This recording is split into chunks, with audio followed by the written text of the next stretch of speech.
Mga may-ari ng LM Gym na pinag-insayuhan ni Manny nung siya'y nag-uumpisa pa lang. Well, nang dumating si Pacquiao sa gym, pinadala nga doon ni Paul Din Coria.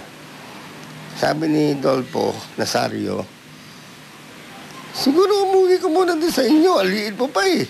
Sabi, gusto ko mag-boxing. Sige, ensayo ka dyan. Kahit bata at payat, binigyan nila ng break si Pacman sa kanilang TV show noon ng mga boxing match. Ang mga suntok ni Pacquiao noon di pa raw kasing lakas ng Pacman na kilala natin ngayon. Basta suntok kasi ng suntok. Walang iniintindi sa kalaban. Basta miski tamaas niya, makatama siya. Itong Pacquiao kasi, ang tingin ko, katutubo ang lakas. Inborn. Kaya palagi siyang nananalo. Dahil sa mga panalo, talaga namang naging milyonaryo ang pambansang kamao. Pero dati, mahilig bumali. Walang pera. Pero pag nakapera, marunong magbigay. Pero nung araw pa, sinasabi na ni Pacquiao na yayaman tayo. Basta ang tiwala niya kasi sa sarili niya, ganun. Kami naman siyempre, natawa lang kami.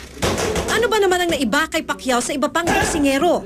Matapang lang si Manny Pacquiao. Yun ang advantage ni Pacquiao sa ibang mga boksingero. Hindi rin daw may tatanggi ang training ni Coach Freddie Roach. Na-develop pa sa tamang posisyon ng paa, tamang delivery. Nandiyan naman ang nakatulong ng malaki si Freddie Roach.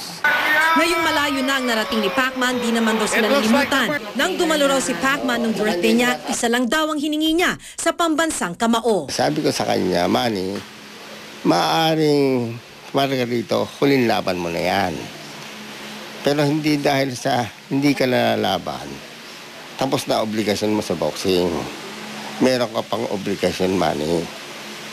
Natulungan mo yung mga potensyal na magiging world champion. Maki Pulido, nakatutok, 24 oras.